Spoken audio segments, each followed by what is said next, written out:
Begin the current Daf, Mesech Yoma Daf Pei Gimel. Begin on second line down at the top of the Yomid. We will continue to explain the halacha of our previous Mishnah regarding who is exempt from fasting on Yom Kippur. Remember, related halachas as related to halachas of illness. Which corresponds because if Nefesko to any time that Hashem is joining us today to the Daf, we're supposed to Tinnik and Yehudis. Some of these we're discussing today's Daf are regarding the halacha that a chayla who must eat on Yom Kippur, how to qualify who's considered a chayla, and how do we know if they're supposed to eat on Yom Kippur. Then we continue regarding the next Mishnah of the illness of bonus, and also related halachas of eating non-kosher because the person is not well. So the key terms of concept we discussed in today's Daf are subject to partial lahakal. Whenever we have a doubt regarding halachas related to illness that could be dangerous for a person's life, we go leniently. Also regarding the halachas of meiser, although the halacha of meiser is a biblical halacha, but there are certain meisers that are drabanan. And we're going to see that there's a difference between meiser yerek, which the vegetables are only rabbinically obligated meisers, only biblically is tirish, dagan, and yitzar, according to most Rishonim, and versus atzah she'nenakuv, that although it could even be from wine or from grapes, from oil, from one of the things that are biblically obligated, but if it's in a non-perforated pot, that's also rabbinically, we'll see that there's going to be a difference depending why it is rabbinic type of a meiser. So begin the current Daf, the Pei Gimel, second line down at the top of the Yomid. We had mentioned the Mishnah regarding a chayla, regarding a sick person. So we said that machil nosei al pi b'kiyah, that we're going to feed him on Yom Kippur, that he has to eat. If professionals say that he has to eat, we feed him. Now the Mishnah continued and said that if there are no b'kiyah, then we have him eat based on his own word until he says that's enough. Now the Gemara brings opinions regarding what happens if there's a dispute between the individual and the doctors about how the person is feeling. So Rabbi Shloimy says interesting halacha. He says, let's say the sick person says, look, I gotta eat. Right, 5 minutes up, the doctor says, look, I've been through this before. I know this, I've seen this every Yom Kippur, the guy comes, this guy doesn't have to eat. What's the halacha? What do? Says Rabbi Shloimy, you listen to the sick person. My time, a very important pasuk, both in this could be whatever type of professional this is, but the pasuk says initially, "Lev yodeya moris nafshe." The heart knows the bitterness of its soul. In other words, the person knows himself, and people tell us to parents and to children, with people, patients, and say you got to trust your gut. You know, the doctor's saying one thing, and you say, "No, I need to eat." And even the doctor saying he doesn't have to. The person knows himself what's wrong with him. No one knows what's inside of you as well as you, and therefore, if you say you need to eat, you eat. Now says Gemara Pshita, the Gemara takes it so for granted that obviously, what's the chiddush in this halacha? Says, you want to know. Now the time, what would you say? Well, I mean, professionals, they know. He's a doctor. He went to 12 years of school. This guy, he knows better than you. Kamash, oh no, that's a chiddush. No, if the guy says, I need to eat, you give him to eat. Okay. Now, what's if it's the other way around? What happens if Reifa Oimetzach, the doctor says, this guy's got to eat? This is really bad. And the Chayla says, no, what do you mean? I don't have to eat. This is good. I've been, how many years I've done this, doctor? I could do this. Doctor says, no, he's got to eat. So what's halacha? So here also, Shemin L'Reife. Now you don't listen to the guy. Now you listen to the doctor and you make him eat. Says, well, my time, what's the reason? Why listen to the doctor? Says the Gemara, because Tun Vahu Denakitli. What happens is that the person could be delirious, could be losing it because of his illness, and therefore, although he thinks he doesn't need to, but we know many times there's certain things where you could be flying a plane and you think, I'm going up, and you're going down, right? There's certain times you could have vertigo, whatever it is, you don't realize something's wrong with you. So the same thing's over here. If a guy says he doesn't have, the doctor says he does, then you do have to. Which obviously that we see that we're saying something nafashal lahakal. Either way, we're going to be lenient. We're going to say that the person should eat. But now the Gemara actually asks on both these halachas of Rabbi Shloimy from our Mishnah. Our Mishnah, as recorded before, said, okay, if you have a chayla, a sick person, machil nosei al pi b'kiyah. You can have him eat on Yom Kippur if the professionals say the guy's got to eat. So the Gemara says, wait a second. Question number one is, the diuk seems to be al pi b'kiyah, only if professionals say yes. Al pi atzmei loy, based on his own word not. So that's question number one. You told me that you listen to him to eat, and you don't need professionals. Question number two, on the other halacha of Rabbi Shloimy, it sounds like al pi b'kiyah in the plural. If professionals say he needs to eat, yes, al pi b'kiyah echad loy. But if only one professional, one doctor says, then you don't listen. So it refutes both of Rabbi Shloimy's halachas. Halacha number one, he said, was you listen to the patient. Here we see you not listening to the patient. You only listen to the professional. Question number two is his second halacha was, if one doctor says yes, and the patient says no, you listen to the doctor, it says no, it says professionals. So both of his halachas are refuted from the halacha of Mishnah. Says he went, no, it's not a difficulty. Why? What are we talking about in the Mishnah? Is the Amar is where the sick person says like this. He says, Lo tzrich. The case of the Mishnah is where he's saying, I don't need to eat. And then the Mishnah is saying that we listen to the doctor that you need to. But you're right, if he said I need to, you would listen to him. It's talking about where he says I don't need to, and then we're saying we listen to the doctor. Says, wait a second, but that still doesn't answer the question. So then you should give him to eat based on one professional. Because Rabbi said that you listen to the doctor, not in the doctors. So why is the Mishnah saying bekiyin? Why it just says say api baki by one professional? Why need two doctors? Says Gemara, no, the case is more complex than it seems like. Lo yitzricha, no, it's necessary. The case is the ikar chrin ba'adei dam lo yitzach. And this is how it happens. Guy's not feeling well in shul, and a doctor comes. The guy's got to eat. Another guy speaks to him. He says no, he doesn't have to eat. So because you have another guy with the sick person saying he doesn't have to eat, so now you have two people saying he doesn't have to eat. So now it's not enough just to have one professional saying he has to. You'd have to have bekiyin, two professionals. That's the case of the Mishnah, why it says you can feed him through bekiyin. So now the Gemara says, wait a second. If that's the case of the Mishnah, that you're telling me that you're going to have him eat through professionals, Pshita, obviously. Safik nefashis, who you have two people saying that he doesn't have to eat, the sick guy himself and another guy, and now you have two professionals who rush up, Hatzalah members, will go away, they call bekiyin, they rush up and say, this guy's got to eat. So it's a suffix. You have 50-50. So we know the halacha is suffix nefashis halacha. So when you have a doubt regarding a person's life, then you go lenient and you're going to have him eat. What's the chiddush in the halacha of the Mishnah then? No, it says the Gemara, no, there is a chiddush. The case got even more complex. It's not that there's one guy with him. They have this sick person sitting in the back of the shul, he's slumped over a little bit, and he has two people saying, I know this guy happens every Yom Kippur, he's going to be okay. Two guys say he doesn't have to eat. And you only have two people, so that's three, him and two others. And you have only two people saying he's got to eat. So you have 3 against 2. 3 saying he doesn't have to eat, 2 saying he has to eat. That's the chiddush of the Mishnah, api b'kiyin, that you're going to have him eat, which is based on the halachic principle of a chiddush. Meaning, the Avagav Dam Rav Safra, although Rav Safra says that the Rabbanan say, Trei kameya umeika trei. 2 is like 100, 100 is like 2, it's all the same thing. Once you get into the plural, it doesn't make a difference what the numbers are. So on that Rav Safra said, when did the Rabbanan say that it's going to be the same? It doesn't make a difference if 2 against 3, 3 against 2, 4 against 2, it doesn't make it all the same. He says, it's all regarding testimony. When you're Eidos, two witnesses already appear. I don't care if the pair is 2 or 100, it's all the same thing. If 2 say one way and 100 say the other way, you're going to cancel each other out. But that's only regarding Eidos. Regarding evaluations, Buster Deus says we go based on the opinions, and it does make a difference. If you have 4 saying one way, 3 saying another way, regarding evaluating something, we're going to go with the 4 over the 3. Oh, so that's what the chiddush of the Mishnah is saying. That although we generally go based on the numbers of opinions, so you would have thought to say, if you have 3 people saying he doesn't have to eat, 2 people saying he has to eat, okay, doesn't have to eat, 3 against 2. No, that's the chiddush of the Mishnah.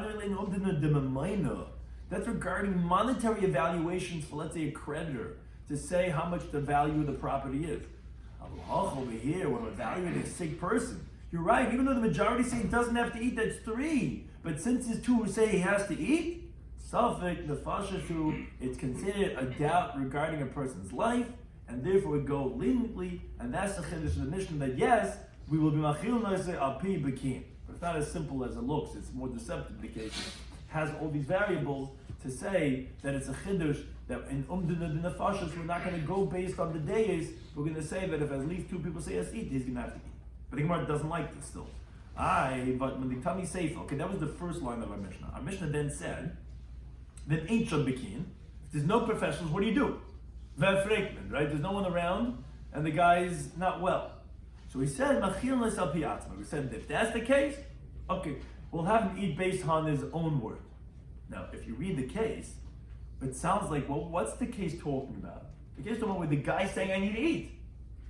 Because that's what you're saying. If there's no professionals, well, okay, you say you gotta eat, fine, you'll eat. So obviously that's what he's been saying, right? If there's professionals, okay, we're gonna only feed him based on professionals. What do you do if no professionals? Okay, then we'll feed him based on himself. So machlal, so the inference is the reisha, which was that we're gonna feed him based on bekiyin.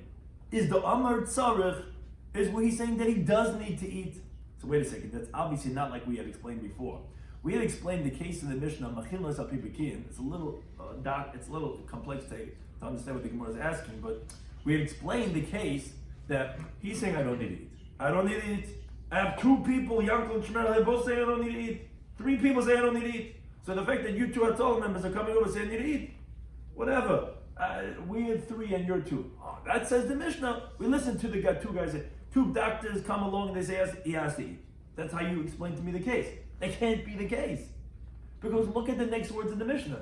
Next words in the Mishnah, what happens if there's no bekin? No one. Professional, no professional. Okay, you say you need to eat, we'll let you eat. So obviously the case was he was saying I need to eat, not that I don't need to eat. In other words, you're reading the Mishnah wrong, obviously. It's not a case of where he said I don't need to, it's where he said I do need to. Now if that's the case, so then Rashi explains the Gemara's question. And if the case is talking about where he's saying I do need to eat, and still the Mishnah is saying that only with professionals you're going to have him eat, but based on his own word not, so that's obviously not like Rabbi Yana.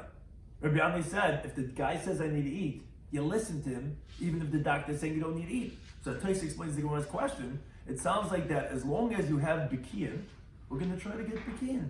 And we don't rely on the sick person by himself. It's only weird, there's no Bekiyin, okay, we'll have no bread, we'll rely on you. But for sure, where there's a professional doctor who's saying he doesn't need to eat, and the Chayla says I need to, then we wouldn't rely on him to refute the professional. So that's not like Rabbi Yana. Rabbi Yana says, no, we listen to the sick person. So that seems to be refuted from our Mishnah. So the Gemara says, no, Chisur Mefsav Chitan.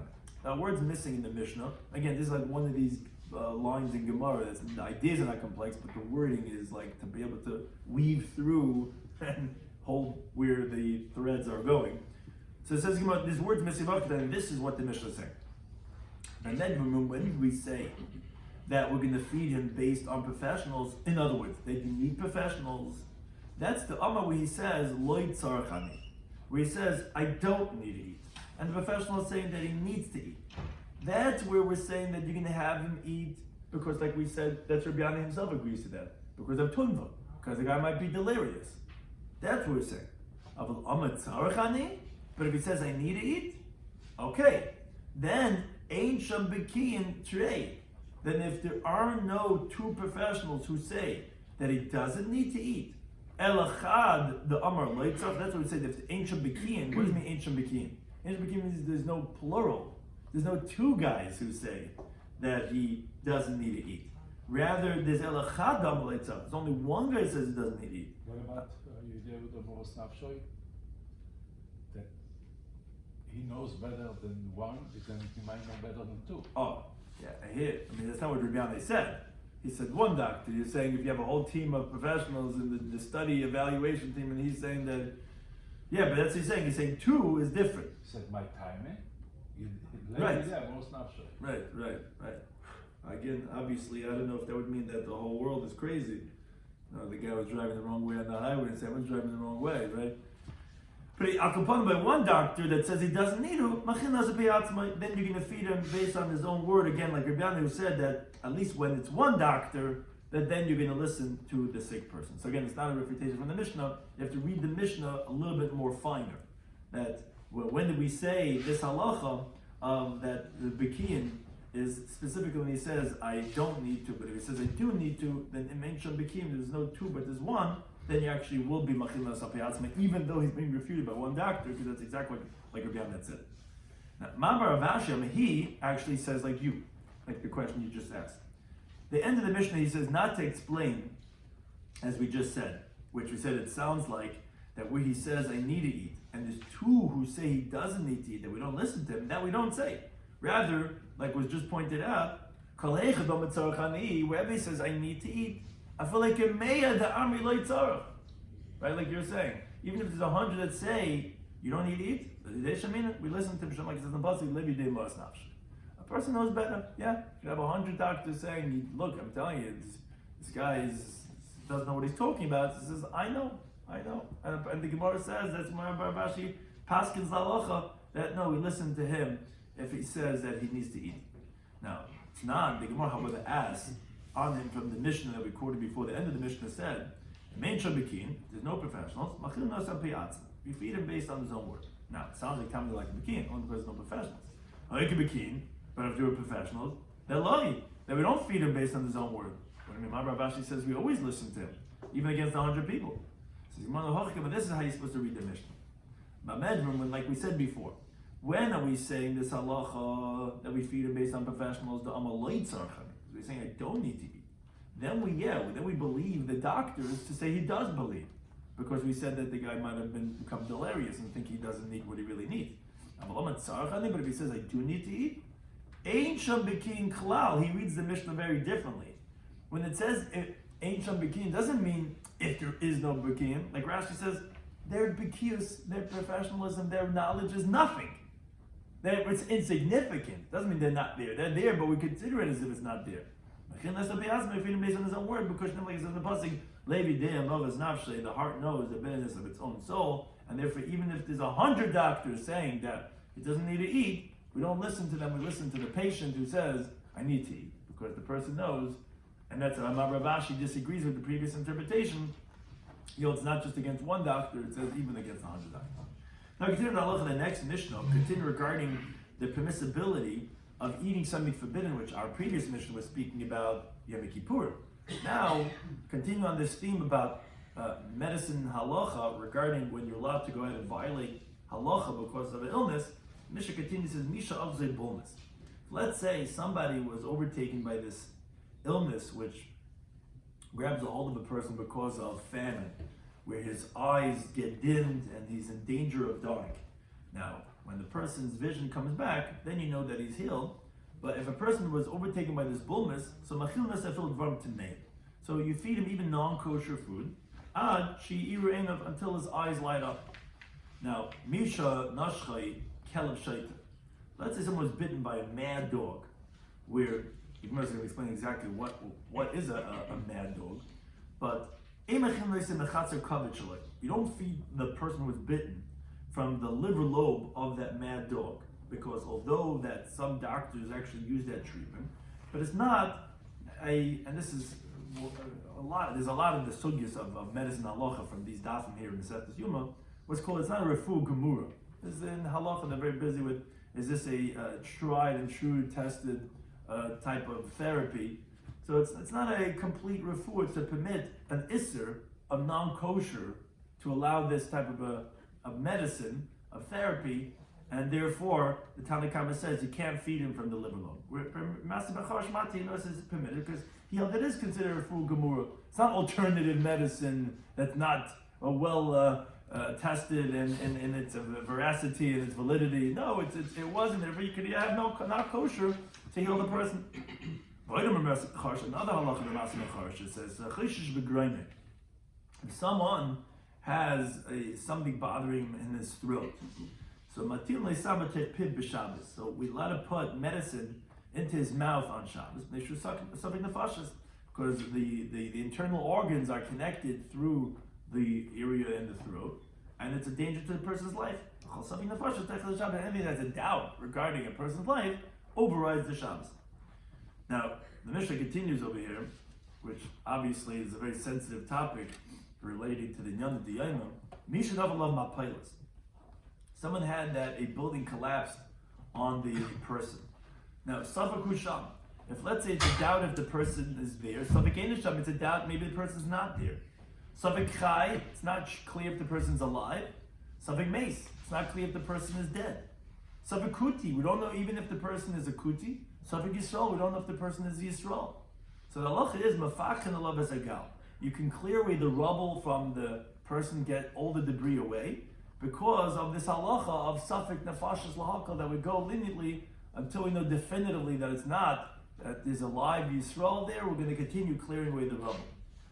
Now, obviously, you see that's the idea that was espoused, that the idea is it's always going to be a search and rescue, and that's the halacha here that we're talking about for the halachas of Shabbos, even that we consider this as a situation until you know definitively not, we will continue to search. Mitzur chai. Now, let's say you find the person alive. So mafakhin, you clear him out. The mace, but let's say it's Shabbos and you find the person is dead already. Then you leave him alone because now you have no more reason to allow Chil Shabbos for that purpose. If you know the person's dead, then you will not continue. Now, talking about Brisa, going to the first halacha that we said of mafakhin about from someone ochse bulmas that you're going to feed him not kosher. So the Gemara says, how did they know that his eyes lit up? What would be the sign of that he's healed from the bulmas, that you stop feeding him non-kosher? So it says the Brisa, when you can differentiate between good and bad. That's what the Brisa says. So Abai explains what does it mean he knows between good and bad. It means to be tiny, meaning he knows how to taste the difference between a good dish and the bad dish. I guess this was pre-corona or something, whatever, but like upon him, he could tell the difference in the taste, then you know that the guy doesn't have this bulmus anymore, and he was healed from it. That's when we learn the Brisa, continuing this halacha of bulmus, that we feed him non-kosher. So Misha Avzei bulmus, so someone that was overtaken by this illness of bulmus.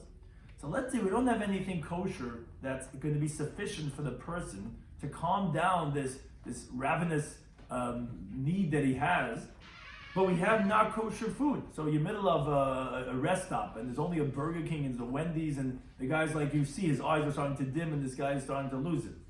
So what do you do? So machil hakal. So, and this is very important in halacha also in regards to a person that needs to have a medicine and it's not kosher. So you feed him the lesser type of isser first. So for example, it says the Bryce like this. Let's say you have tevel and nevela. You have untied produce, and you have non-kosher Wendy's, right? You have to take a cow. It's a kosher species, but it was a nevela. It wasn't properly slaughtered. So mechila is nevela. So you go to Wendy's, you don't go to that stand from Israel that they didn't have the tight produce. Why? Because nevela is the Israelat. Tevel is misa b'dei shemayim. So you're going to give him Wendy's instead of giving him that stand with all the papitas, whatever this and that. Didn't have the maestros. It wasn't taken off. Let's say you have tevel v'shvius. Let's say it's in Eretz Yisrael, you're in some non-religious kibbutz, and there's tevel, there's untied produce, and shvius also a shmita year. What are you going to feed him?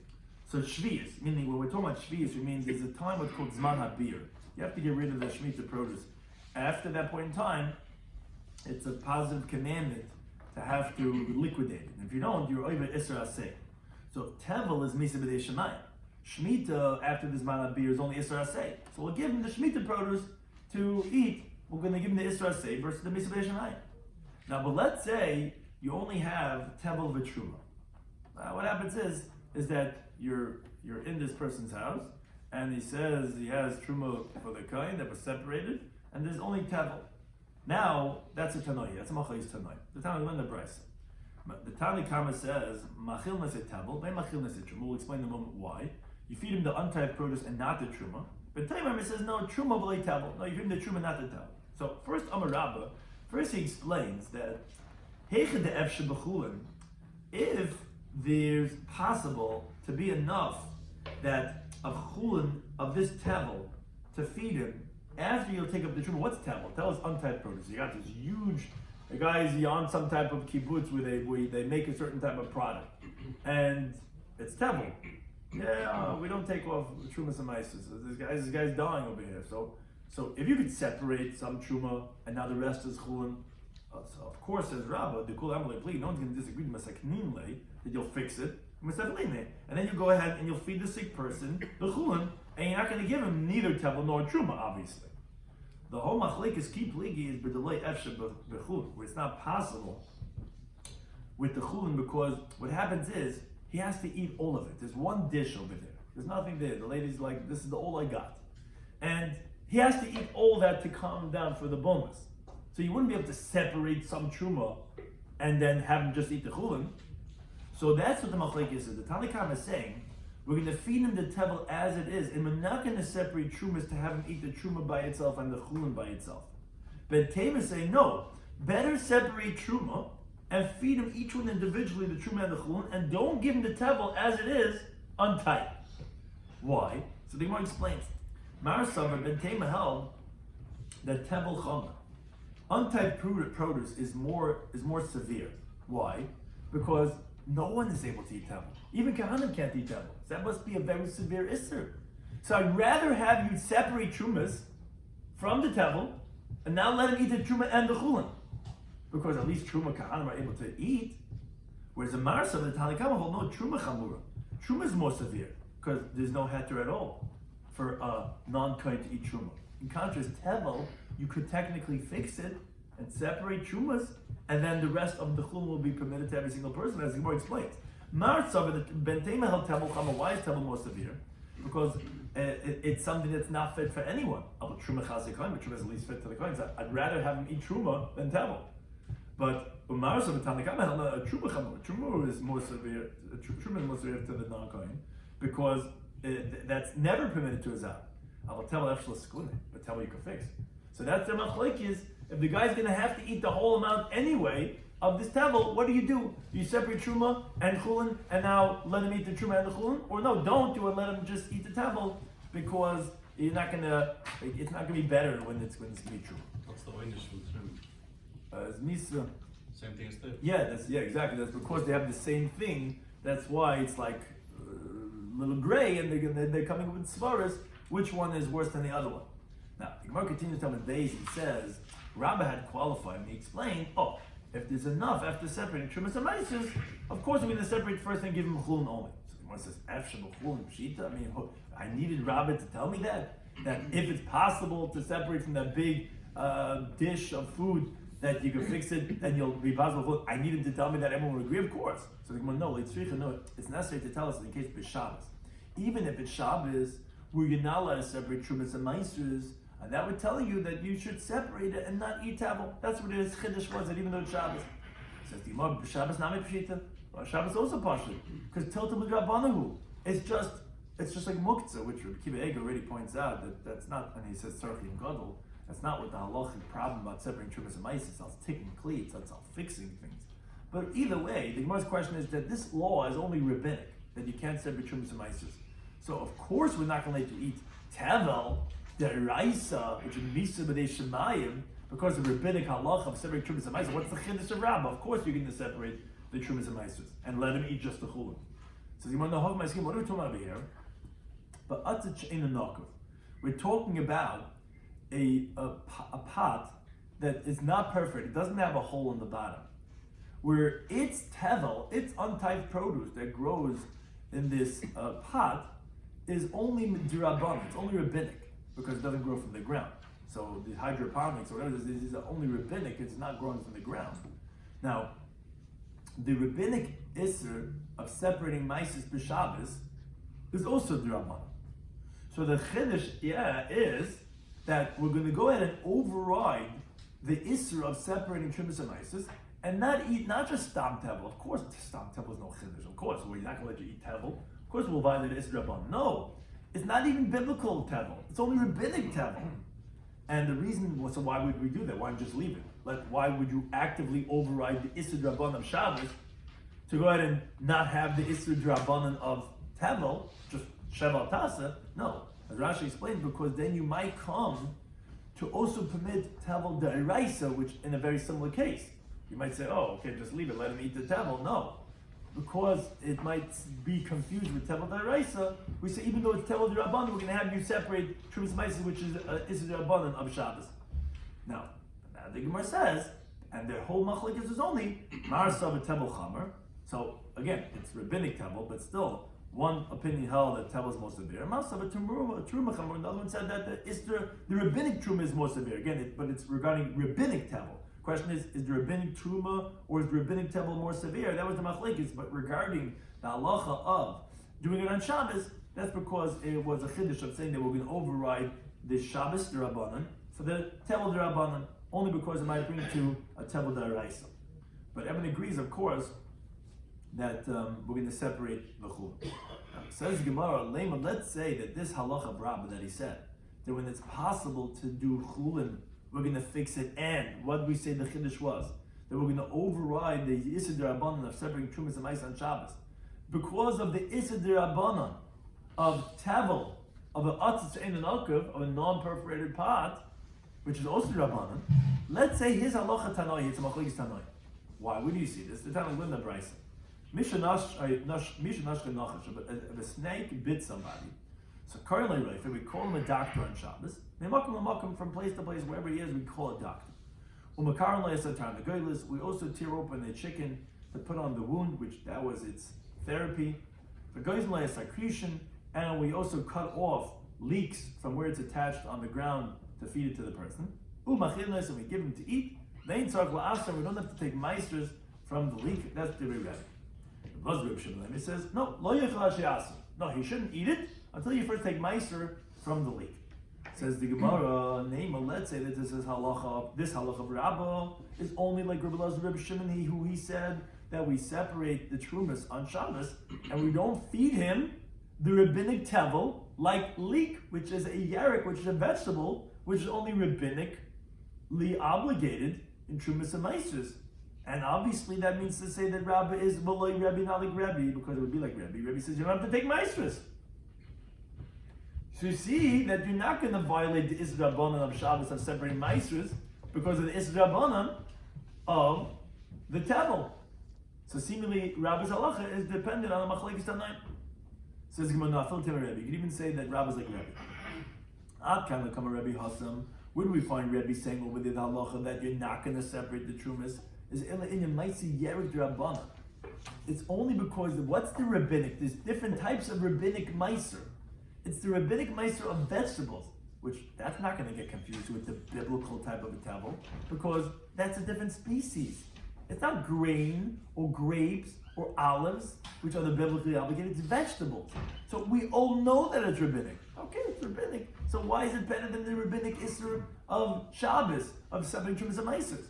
Oh, but regarding the typing of grain, where even though over here it's only rabbinically obligated because it's a non-perforated pot, but the tevel daraisu, that is a species that could be biblically obligated in tevel.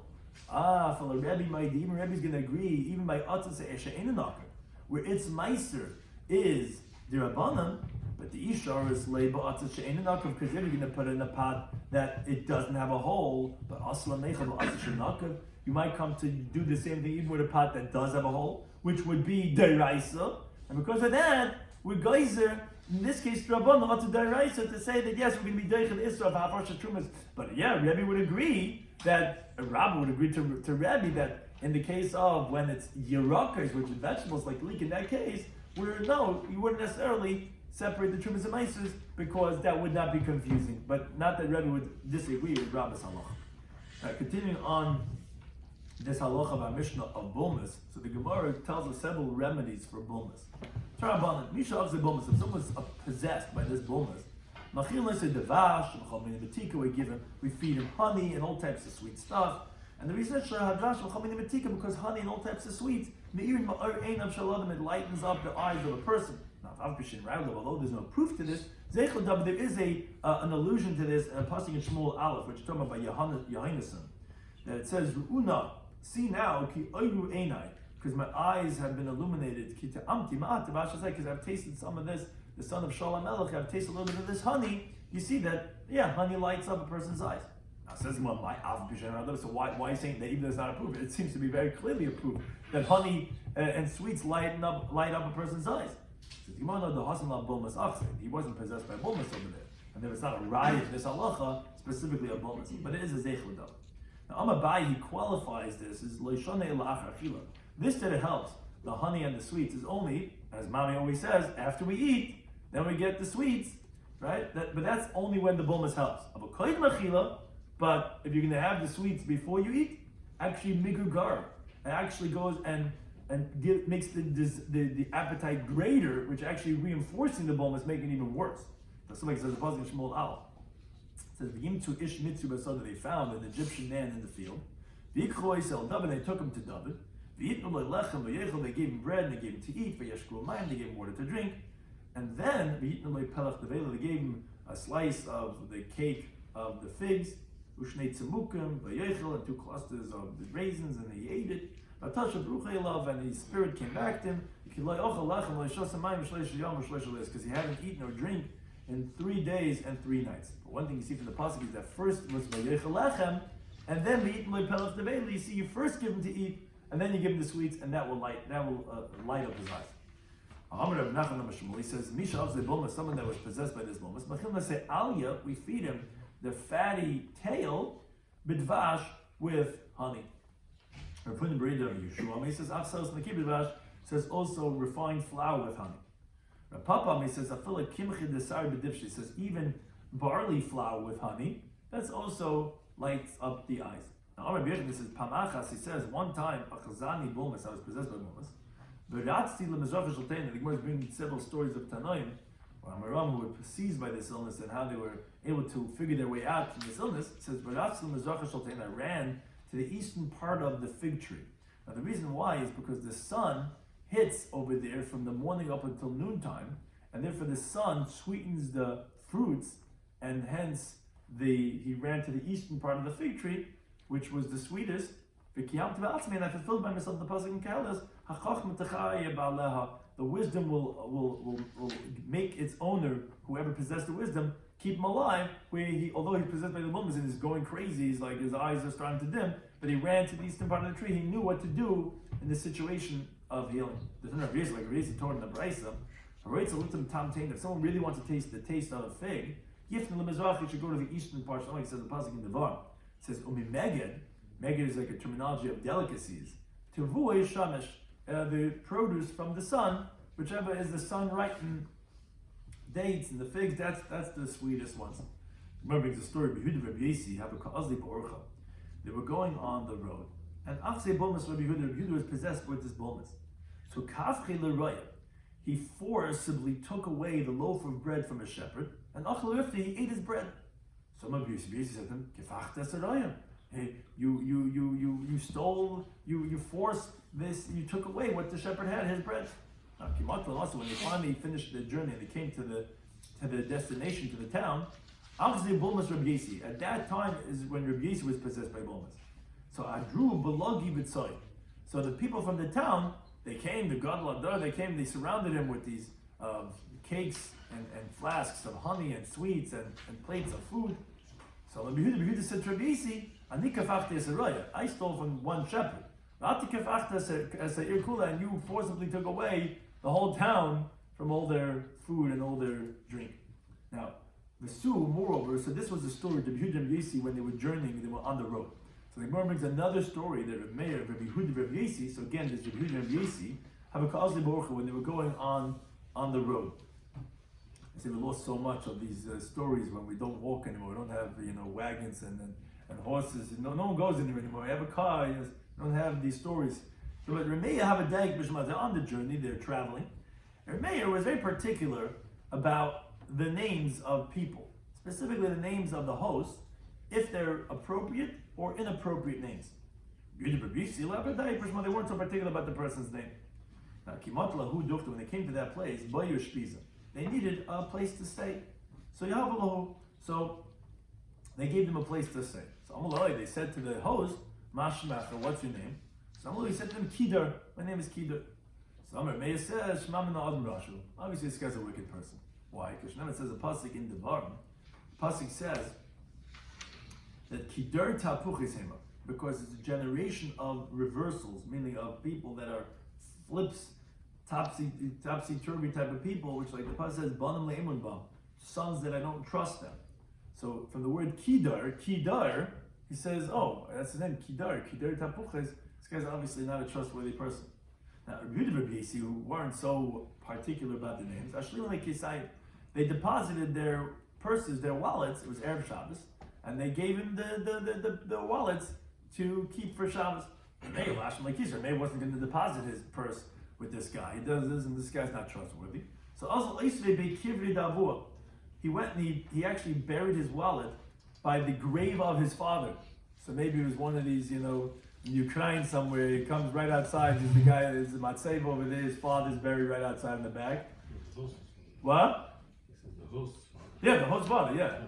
Yeah, the host's father out back, and not like we go back to the Ukraine, we have our father's matzevas there in their backyard. No, it was his guy's father's matzeva. And he buried it right on top of the matzeva. Now, the father comes to the son in the dream, and he tells the son, this Kidar, the host, Ta shafal kisa, go take the purse, the manach aresh l'ugaber that's on the head of that person, meaning the father's saying, on top of me, there's a wallet that somebody buried, go take the wallet that this guy put over there. So the next day, in the morning, Shabbos in the freedom, the Kavan Nuch, the mikveh, he comes to the Tanoim, and he says to them, this was a dream I had. I had a dream. My father said that there's a wallet on his head that I should go take. So Amrulay, they said to him, the dreams that you have on Friday night, less than there's no substance in them. Because what happens is on Friday night, if a person finally has a moment to calm down, and he starts thinking and he starts having all these crazy dreams, don't pay any attention to these crazy dreams. The zip and all this, the fish and this, all of it. And their intention was to push him away, that he shouldn't go and take it, because else this guy would have gone and taken Rameh as well. So other Rameh, but not Kuli Yomis. Rameh, all Shabbos, he's there, he's watching, hovering over the grave. He didn't want to lose all his money. And I say, and after Shabbos, he went and he brought it back. Now, the next day, Amrulay, so Rabbi Yehuda, Rabbi Yasi, they said to the host, Havon Kisan, give us our wallets. Amrulay says, he says, I don't know what you're talking about. This never happened. He never gave me anything. Oh, it's a Schwarz for the Oig, and they knew what they're dealing with, you know. So Amrulay Remeir said to them, why didn't you pay attention to the guy's name? Amrulay said to him, why didn't you tell us that this is going to happen? So Amrulay said to him, no, this did I say is chashash, to be suspect. Did I say that this is for sure going to happen? I don't know. I can't tell you this is going to happen. But why didn't you guys pay attention to the guy's name? You could see his Kedar is not a good name. But be that as may, the Gemara tells us what did they do? So Meshchu, they dragged the host by Lula Chanusa. They took him to a tavern, and as the Bach adds on the words Ashkiyu Chamra, they gave him to drink some good wine. And Chazu Talafche Asfame, they saw that he had lentils on his mustache. So Azlibi Ahavu Saman, the base, they went, they gave a sign to his wife, saying, your husband said to give us our wallets, and the sign for this is that you guys ate for lunch today, you guys ate lentils. Oh, so obviously the husband told him what they ate for breakfast that day was lentils, because they saw on his mustache some lentils. So obviously she didn't know that, but she thought, okay, my husband said. So so they took their wallets and they came back to the tavern. And they showed him that they had their wallets. So he went back home when he murdered his wife for having given up the wallets. And Haina did not, which actually is the time, this is what we learned in the Braisa, that Mayim Rishonim Hechilu Basachaza. Because of Mayim Rishonim, meaning the first waters that a person eats before the meal, because of that problem, someone ate chazer, ate non-kosher. What's that story? So Rashi gives us the backstory. What happened there was a Jew who had an inn, who, as a Gemara Kligiyid, he gave to the Jews the kosher food. Now, what happens if the butcher or someone messed up? So he would give the not kosher to the non-Jews. Problem is, one time a Yid came into the inn. This was Nishkavashin Fad the seed in the Tilas Yadayim. So he says, Agoy. So he gave him the chazer meat. So because a person didn't wash the Tilas Yadayim, he ended up being bust the chazer. He said, as that guy came with his cap, the New York Yankees cap, he comes in and he can't see the payers under the cap. He's not washing his dime. He says, so he gave him the chazer. So that's one story. And my machrayim hargas a nefesh. And the problem with my machrayim, kill the person, which is the wife of this person. Rashi says very interesting. What does that have to do with my machrayim? Had the guy washed my machrayim, so the normal way is when the person washes his hands, he takes his moist hands and he goes over his mustache. And he uses, the clean hands. He cleans up his thing with it, that little grooming of the facial hair, And they wouldn't have seen that he ate lentils because he would have finished the meal that he had with his wife.